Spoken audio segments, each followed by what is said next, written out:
Croeso nôl. Hello, boys and girls. Welcome, Year 5 and 6, to the Power of Positivity to celebrate World Mental Health Day, brought to you by the School in Reach with CAMS.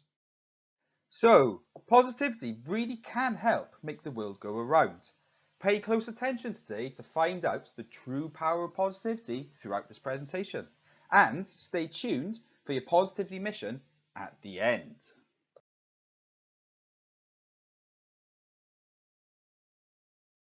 But first, a warning to the teacher in the room.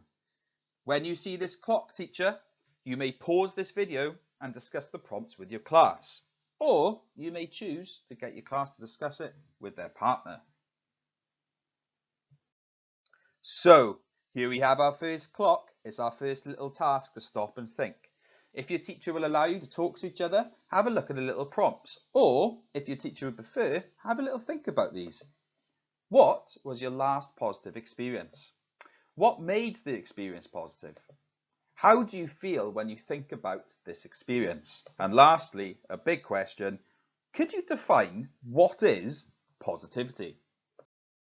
So, before we get to all the information about positivity, the aims of this session are to find out what is positivity, how to mindfully use positivity in the present moment when you experience it, how worry and positivity can work together, and how you can challenge worries or negative thoughts with positivity. And then at the end, we'll do a little bit about when to and when not to use positivity. So this lady on the right hand side here, giving us a nice positive smile, is called Barbara Fredrickson. She is a behavior and a brain scientist.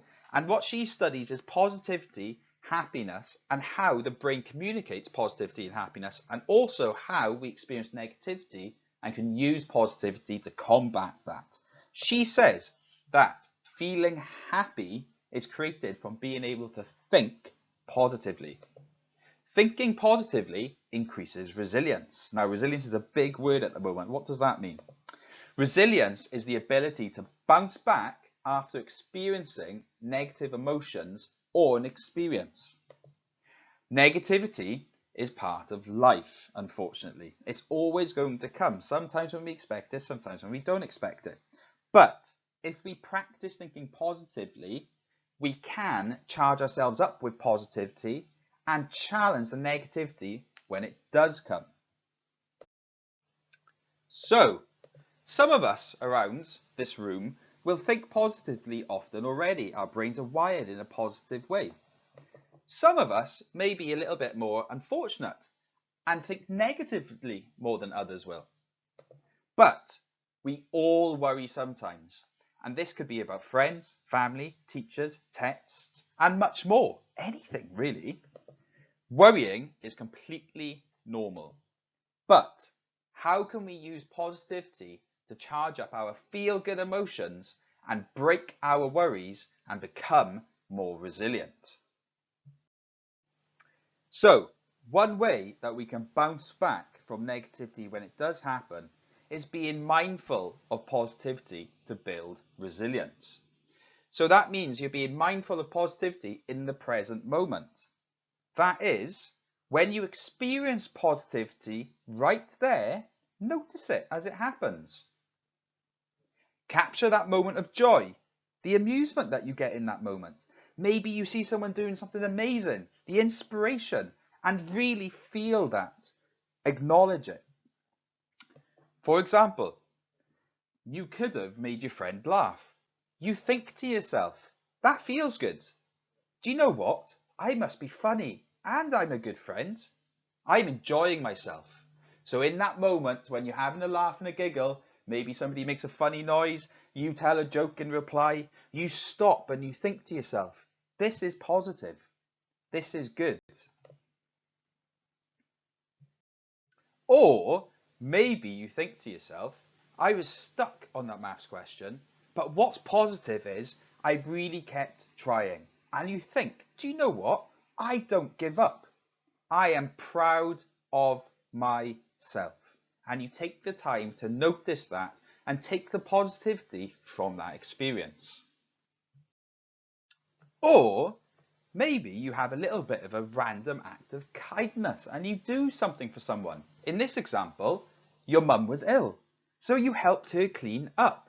And you think to yourself, I'm happy with myself because I really care for my mum. I am a good son and daughter. So when we help others, we often feel good. And when we feel good in that moment, we need to notice that and acknowledge it. Because if you notice your positivity,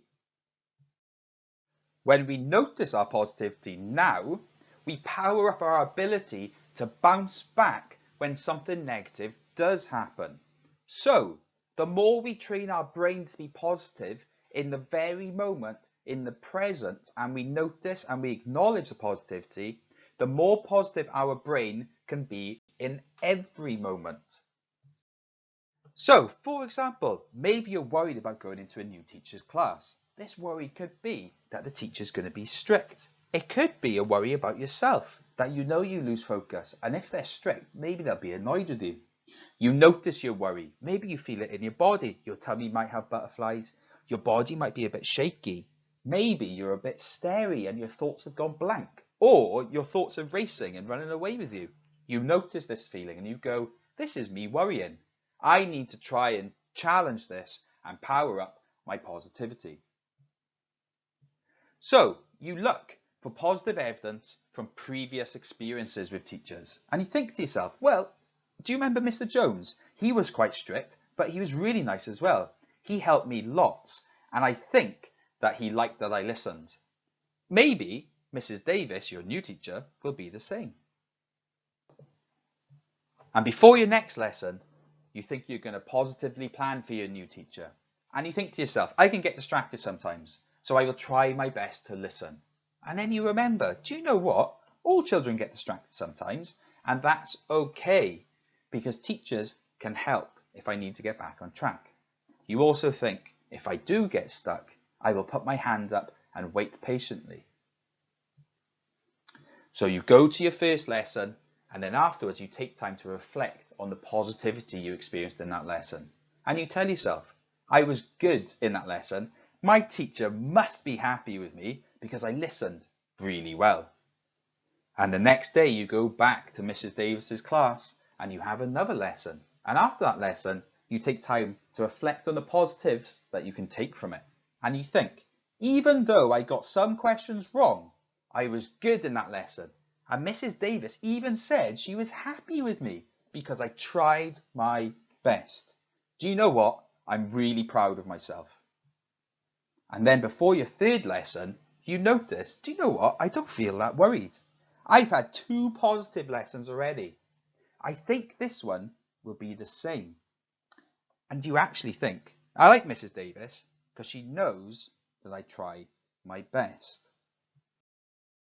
And what we have is a positivity cycle where you experience the worry, you notice the worry, and you challenged it with positive experiences that you previously had, searching for those positive evidence.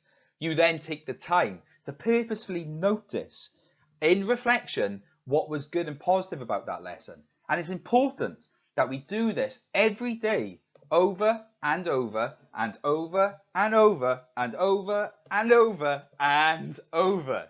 Because you eventually believe, without even thinking, you believe I am good in school. And the teachers get on with me without even purposely noticing this. And if Mrs. Davis does tell you to stop talking, or that you did not work as hard as you could in a future lesson, and maybe you're annoyed by this, you know that you can bounce back to positive experiences once again.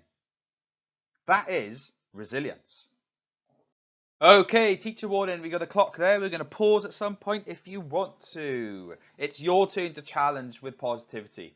Your friends invite you to a party. You are feeling a little nervous because you don't know anyone else who's going. You start to think, I'm not going to go. So, how might you challenge this with positivity about yourself? And as a little hint, think about the previous positive evidence of your friendships and apply this to your worry. So I'm going to go a little silent for a bit. Maybe your teacher will pause here.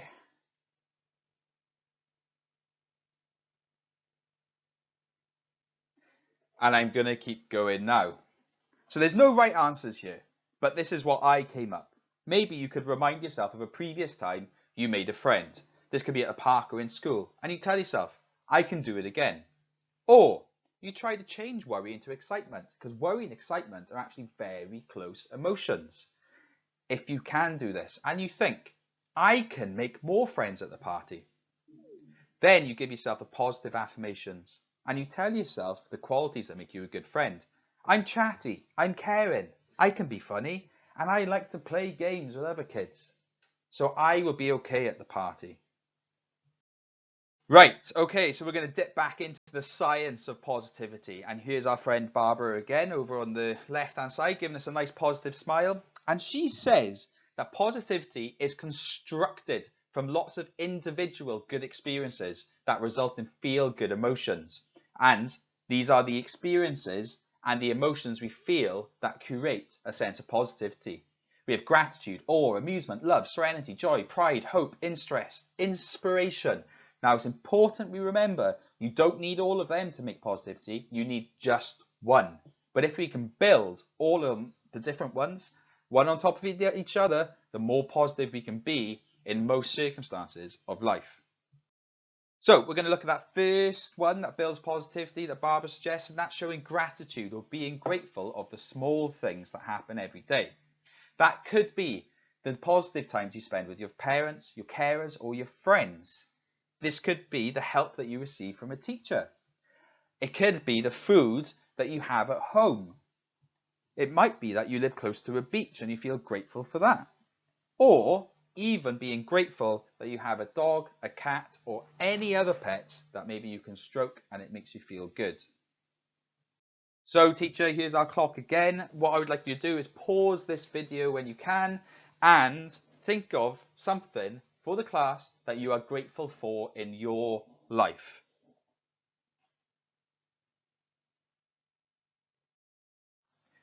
So a good way to build positivity is recording your gratitude that happened that day. And we could do this with a gratitude jar, or it could be an envelope or a folder or a box. Get a little scrap of paper or a post-it note and write what you've been grateful for that day. On this example here, we've got, I am grateful for laughing with my friends. Today, Alice made a funny noise and even the teacher laughed. I feel happy when we are together. And then that note pops in your gratitude jar. And what this jar can also do is serve as a memory jar. So if you do ever feel a little down, you can remind yourself of all the things you have been grateful for by just having a little peek in your gratitude jar. Okay, so the next construct of positivity we're going to look at is awe. So awe is essentially finding something amazing. That could be nature around you. That could be a person, something they do amazing. It could be a video you watch. That was amazing. But for example, let's look at nature. Maybe you find awe that a tree starts off as a tiny seed and it grows into a small shrub. That shrub then flourishes into a huge tree, and the tree grows older and it connects its roots to all other trees, and that old tree basically acts as the mother tree and it sends nutrients to the young trees to help them. So what you might want to do is think, that tree is resilient. It went through bad weather, bugs, wildlife scratching at it, and now it's huge. It is a successful big tree, and it's even helping the young trees now. And you find awe in this. You think, gosh, that is amazing, isn't it? And it happens all around me.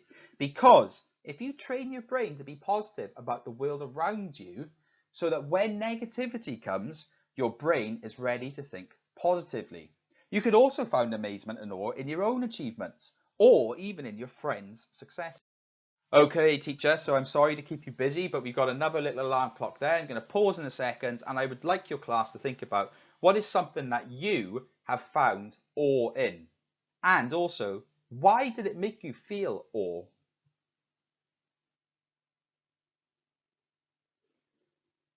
So the next construct we're going to look at is pride. So you could find pride in yourself through reflecting on things that you've done, or in the present moment, something that you've succeeded in. This could also go for a group of friends that you've achieved, or a sports team, or a club, or your family that's overcome something. Be proud of the successes and reflect on the things that you've achieved, both big and small. Think, do you know what? I went to school today despite being a little worried because I'm feeling tired.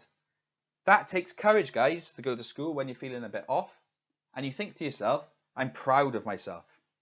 So, every time you're tired or maybe a little ill, tell yourself you are proud for going to school or going to your club or going out with your parents or carers. Because eventually you might not worry that you're tired at all. And you'll know that you can take on the day despite being 100% rested. Okay, teacher, keeping you a little busy again. If you can have the time to pause, please do so. And where can you, class, find pride in yourself? And remember, even if you do not think you can be amazing, you can. The small successes are important in life. Your pride is very personal to you, and it could be something such as helping your mum or carer out even though you had a tough day, or taking the time to speak to your nan even though you wanted to play Fortnite. Your pride is different to others, and what you're proud in, you're allowed to feel. Okay, so a good way of building positivity with pride is using, yes, another jar, or an envelope, or a folder, or a box. And what I want you to do is record your positivity on a scrap piece of paper at the end of the day, something that you were successful in, or a post-it note, and pop it in your jar. So here's the example on this post-it note. Today, I was successful because I went to swimming club, even though I was very grumpy, and feel proud of myself. Okay, now we're going to look at inspiration. So we can find inspiration in other people's achievements, no matter how big or small. And think to yourself about what they've achieved. They're only human just like you, and they have emotions just like you. Think about how hard they've tried, despite how sad they would have been at times. And yet they have succeeded. Take this on yourself. You can succeed. Show admiration for them and let them inspire you. Not just successful people, but those who have made small achievements, such as your parents who have worked hard to be able to put food on the table or to pay for a club that you go to. Or maybe as a friend who struggles with their spelling and they've been very upset before a spelling test, but they still turned up that day and they did the spelling test and you feel proud of them for that. Because eventually you might take the positive influence from others and think that you could succeed no matter how you feel. Okay, teacher, we've got another alarm clock there for you to pause. Class, what I want you to think about is who or what has been an inspiration to you? Why did they or it inspire you? And how could you apply the inspiration you take from them to yourself? So then, back to Barbara and her constructs, and we're going to do 3 at the same time here. We're going to look at joy, amusement, and love. So, find joy, love, amusement in friends, family, pets, and other people. And think to yourself and really notice the fun you have when you're playing with your friends. Notice the love you feel when you're spending time with family, carers, and pets. Notice the joy you have when you pass a test, or the joy you get from eating your favourite foods, and the laughter from watching a funny video with friends. So, joy, love, and amusement can happen really quickly. And just as quickly as it happens, those positive feelings can go. So, remember the nice times. When you feel a little down, maybe you have a falling out with a friend. Remind yourself, you are a good friend. Look for the evidence, positive evidence from previous experiences because of the fun and laughter you had previously. Charge yourself with positivity when the feel good times happen so you can bounce back if negativity ever comes. So another good way to build positivity is by recording the joy, love and amusement in your journal. Remember, joy and amusement and love, it comes really quick and it can go really quick. So if you write it down, it's never to be forgotten. And when we're sad, negative thoughts can bounce around inside our head and it can feel really confusing and unpleasant. And when we write or when we talk, we actually put order to our thoughts. And this helps us understand our worries a little more. So very quickly at the end of this presentation, we're going to look at challenging negative thoughts with positivity. We've done it a little bit before, but we're going to really focus on it now. So before we look at how we can challenge our negative thought spirals with positivity, a little bit of theory about worrying. As humans, our brain is developed to be critical thinkers and to problem solve. And our brain is really good at solving problems so that we can make sense of the things that happen around us and the thoughts that we have as well. So this is great when we're trying to solve a problem, such as going to the moon. We invented rockets. But our problem-solving brains can also cause negative thoughts.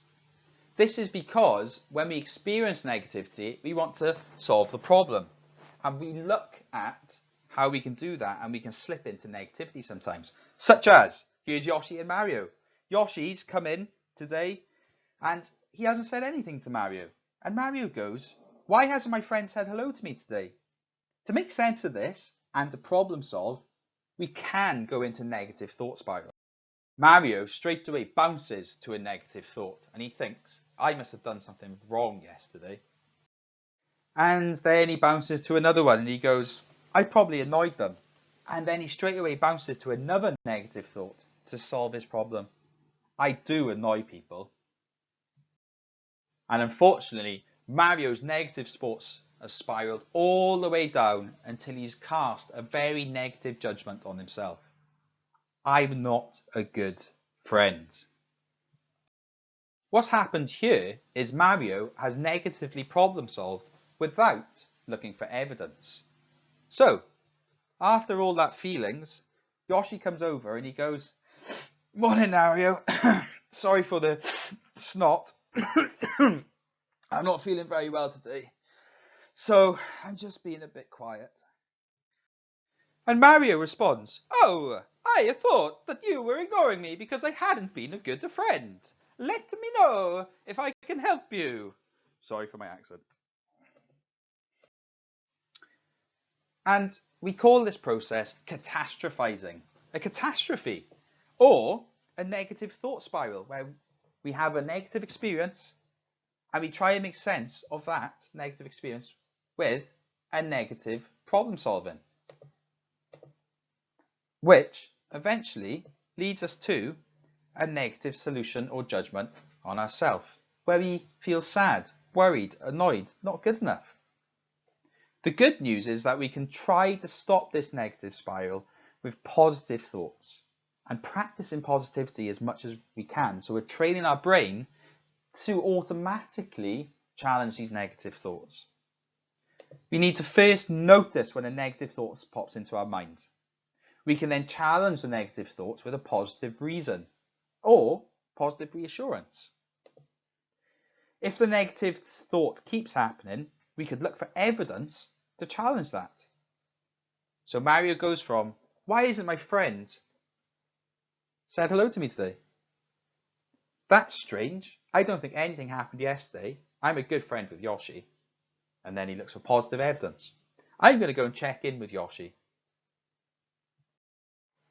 What happens is Mario goes and checks in with Yoshi to find the evidence to challenge his negative thoughts. Hey Yoshi, you seem quite quiet today. How are things? Good morning, Mario. Sorry for the snot. I'm not feeling very well today, so I'm just being a bit quiet. So we're going to move on to when is a good time or a bad time to use positivity, because I've been asking you guys to practice positivity as much as possible. But I want you to think as a class, if it's okay for you to pause, teacher, what may not be a good time to force someone to be positive, and why is this? So when not to use positivity is when you're feeling really upset and you're experiencing really big emotions. This could be you are crying, maybe, you're having a tantrum, and that's okay, that's allowed. So how does it feel for someone to tell you to be positive if you're really upset? And it's probably annoying if somebody says to you, do you know what? Why don't you just think positively? And that's because when we are upset, you want someone to acknowledge that you're sad. And if someone says that you should be more positive, when you are upset, then you probably feel like they are dismissing your experience and your emotions. Remember, emotions are normal. Also, you are always allowed to be upset, sad, annoyed, or cry.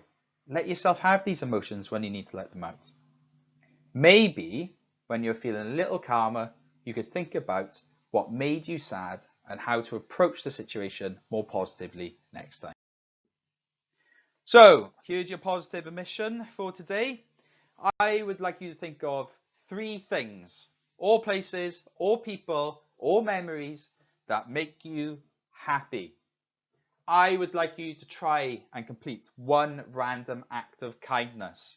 For example, this could be giving someone a compliment, you could be offering to help, you could give someone a flower, because being kind to others makes you feel good. And at the end of the school day, up to you, teacher, if you want to do this or not, or children, you can do it alone. I would like you to think of 1 thing that you were grateful for throughout your school day. So, message to the teacher now. I understand this presentation might have gone a little longer than you expected, so this is an extension for your class about challenging worries. Class, have a little think about this one. You have been looking forward to going to your friend's house for a sleepover this weekend. You're getting your favourite food and watching your favourite film. Woohoo! Your friend texts you after school on Friday. You can't come over this weekend. They do not explain why, and they are not responding to your texts. You notice that your head is feeling really hot, and actually you're quite sad. Your negative thoughts spiral, and you think, eventually, this is my fault. Maybe I'm not good enough of a friend. You notice you are thinking negatively, and you try to challenge this with positive thoughts. Okay, teacher. So you can pause here, and on the next slide, I've got examples of where you can challenge your thoughts. So first and foremost, is it okay to be sad in this circumstance? Yes, absolutely it is. All your emotions are normal and allowed. It's okay to be sad and disappointed, but notice that and then try to think positively. You could think to yourself, my friend's cancelled. That's upsetting. I was looking forward to it. But I now have free time to do whatever I want to do. Maybe you want to challenge why may your friend have cancelled. Maybe you could tell yourself they might have had an argument with their mum. Their mum has said that you're not allowed to go around for a sleepover. Your friend might be moody, and this is why she only texts you a very brief message. You tell yourself, I don't remember doing anything wrong. Was it really your fault that they cancelled? Absolutely not. No, of course it isn't. If you can't remember doing anything wrong, you haven't done anything wrong. It is not your fault. So why aren't they texting you back? Maybe you could say to yourself, maybe their parents confiscated their phone. Has their phone run out of battery? Or maybe their phone even stopped working. What evidence do you have that you are a good friend? Well, you spoke, played and laughed with them on the playground earlier that day. You helped them when they were sad before. And you do have other friends and people that like you, so you just don't think that this is your fault. You aren't going, what are you going to do to be positive? You now have free time to yourself on the weekend. Maybe you can play a computer game that you've been looking forward to. You could call other friends to go to the park with you. You might want to go swimming with your dad or carer. So, diolch yn fawr iawn, blwyddyn 5 a 6. Thank you very much from all of us at the Swansea Bay School in Reach team here at CAMS. And I really, really hope that we can all go away now and have a nice, positive day.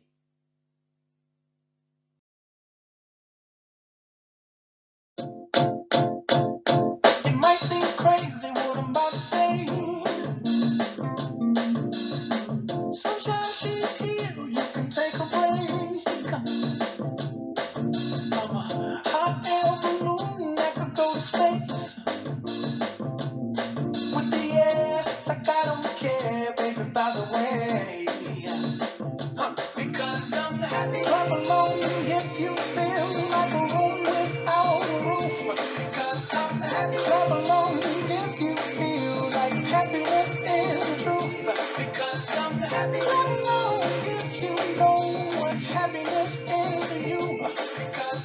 happy like a